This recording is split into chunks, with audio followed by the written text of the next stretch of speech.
Assalamualaikum warahmatullahi wabarakatuh. Perkenalkan, nama saya Rizka Khairunisa, NIM 32200009. Di sini saya akan menghafalkan beberapa hadis dan juga artinya dan penjelasannya. Yang pertama yaitu hadis tentang tata cara wudhu. Wa an Humran anna Utsman da'a bi wudu fa ghasala kaffaihi thalatha marrat thumma tamadmada wastanshaqa wastanshara thumma ghasala rijlahu thalatha marrat thumma ghasala yadahu yumna ilal mirfaq thalatha marrat thumma al-yusra mithla dhalik thumma masaha bi ra'sihi thumma ghasala rijlahul yumna ilal ka'bain thalatha marras thumma al-yusra misla dhalik thumma qala ra'aita Rasulullah sallallahu alaihi wasallam tawaddu'a nahwa wudu'i hadza rawahu muttafaqun alaih. Yang artinya dari Humran radhiyallahu an bahwa Utsman radhiyallahu an meminta untuk diambilkan air wudhu, lalu beliau mencuci kedua telapak tangannya, lalu berkumur-kumur, memasukkan air ke dalam hidung, lalu mengeluarkannya kembali, lalu membasuh wajahnya 3 kali, mencuci tangan kanan hingga siku 3 kali, dan demikian juga dengan tangan kiri, kemudian mengusap kepala, kemudian mencuci kaki kanan hingga mata kaki sebanyak 3 kali, begitu juga dengan kaki kiri. Lantas berkata, saya melihat Rasulullah Shallallahu Alaihi Wasallam berwudu seperti wudu yang telah aku lakukan. Hadis riwayat muttafaqun alaih. Hadis ini membahas tentang tata cara berwudu yang diajarkan oleh Rasulullah SAW.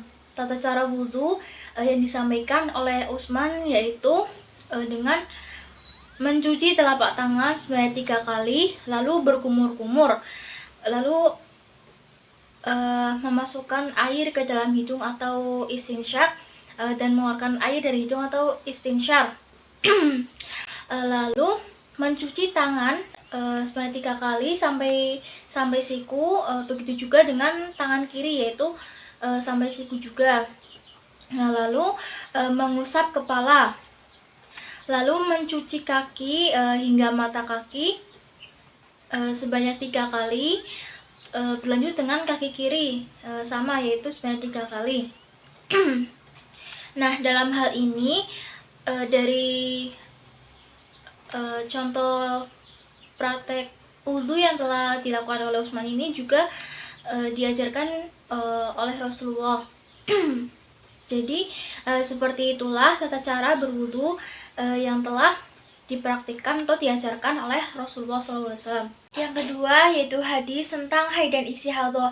An Aisyah radhiyallahu anha anna Fatimah binti Abi Khubaysh kanat mustahadhu faqala laha Rasulullah sallallahu alaihi wasallam inna damal haidhi damun aswadun yu'rafu fa idza kana dzalika fa amsiki minas shalah fa idza kana al-akharu fatawaddu'i wa sholli.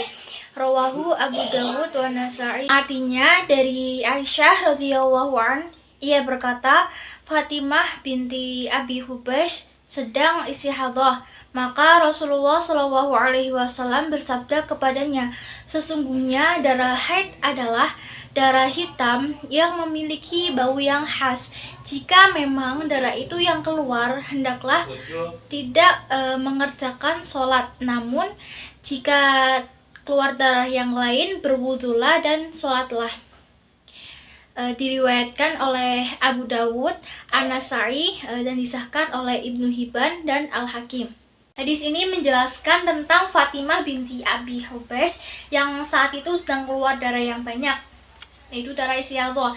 Nah, istihadhah ini yaitu keluarnya darah secara terus-menerus setiap waktu atau pada mayoritas waktu. Nah, darah istihadhah itu bisa jadi keluar dari rahim, adna rahim atau bawah rahim, dan dari kemaluan. Jika wanita mengalami istihadhah, bertambah banyak darahnya, ia melihat darah tersebut, lalu ia ragu apakah itu darah haid atau darah istihadhah.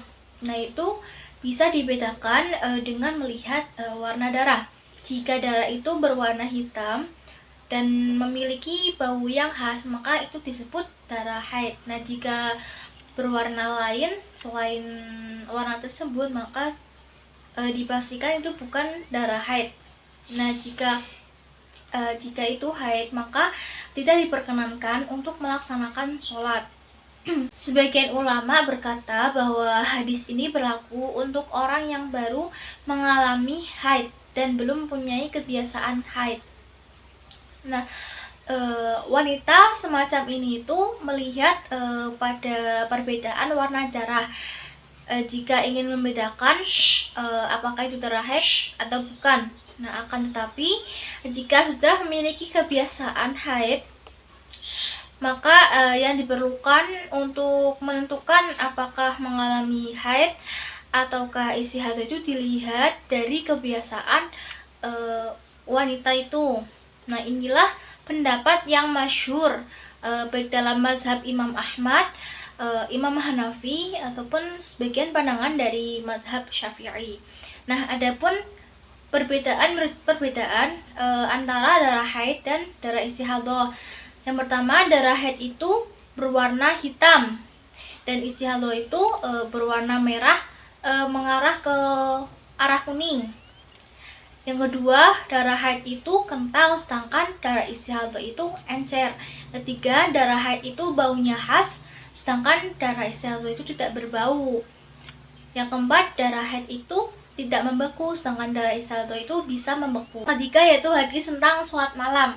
Wa'an Ibnu Umar radhiyallahu anhuma qala Rasulullah sallallahu alaihi wasallam sholatul laili masna fa idza khashiya ahadukumus subha shalla rak'atan wahidah tutiru lahu ma qad shalla wa huwa muttafaqun alaih. Artinya dari Ibnu Umar radhiyallahu an bahwa Rasulullah sallallahu alaihi wasallam bersabda, sholat malam itu dua-dua.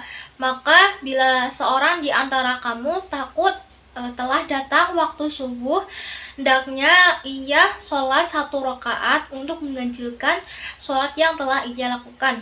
Muttafaqun alaih. Nah, di sini menjelaskan tentang sholat malam yang dikerjakan dua-dua, maksudnya yaitu 2 rakaat dengan cara bersalam setiap selesai 2 rakaat itu.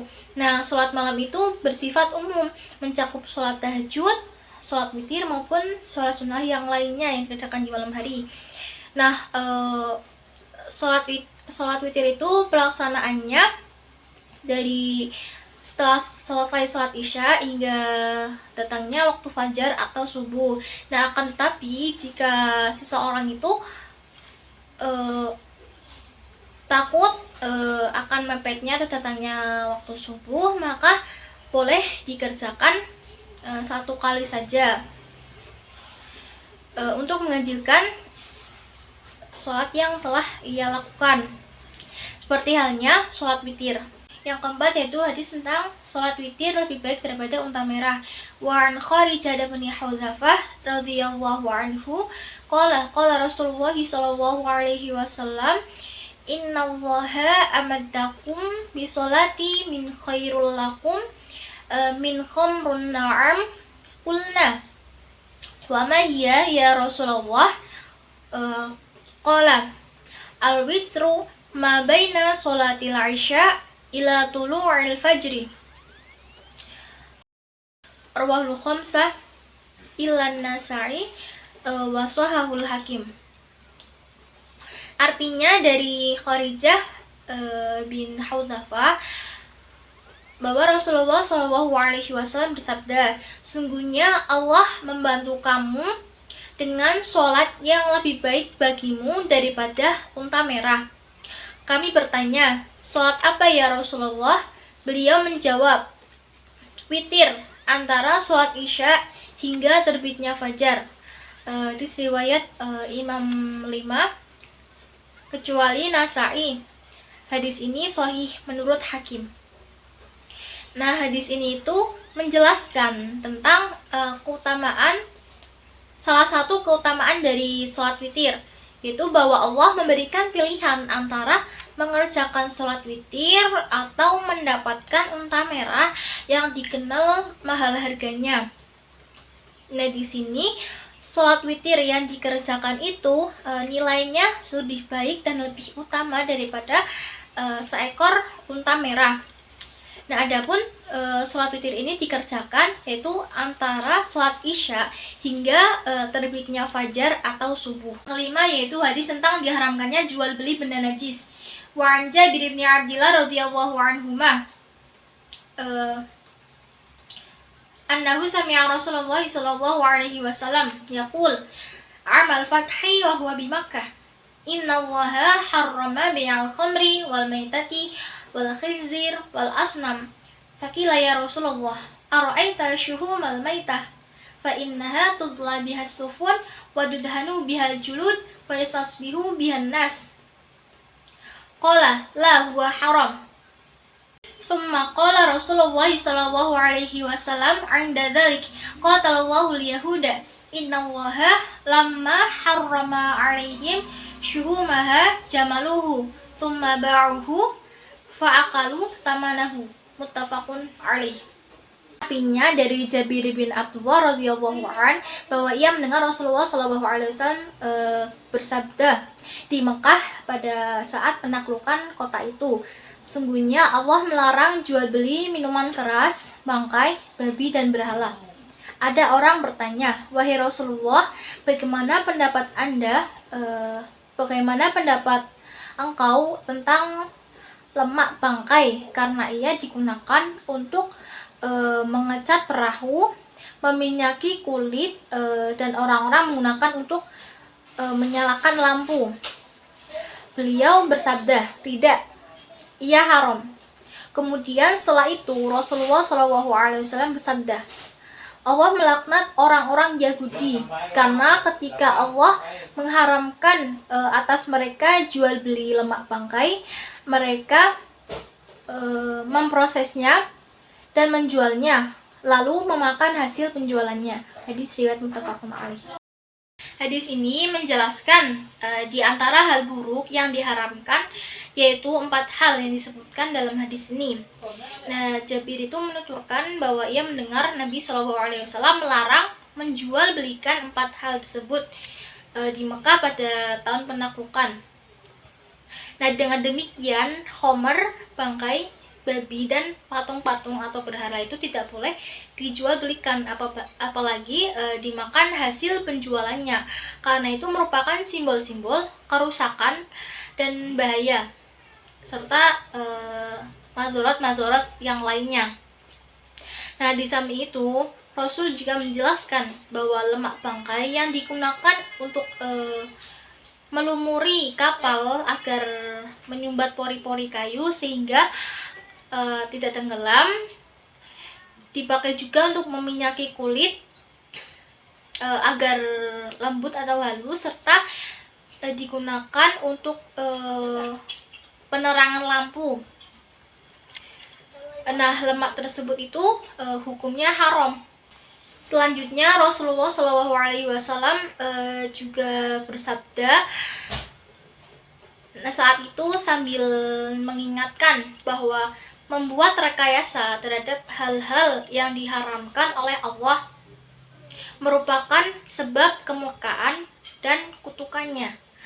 Allah telah melaknat orang-orang Yahudi karena ketika diharamkannya lemak bangkai kepada mereka, mereka itu justru memprosesnya dan menjualnya.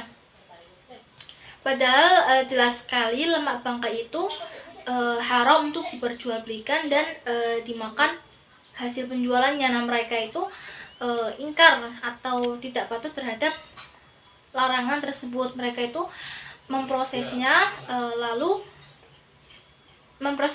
menjualnya dan juga makan hasil penjualannya.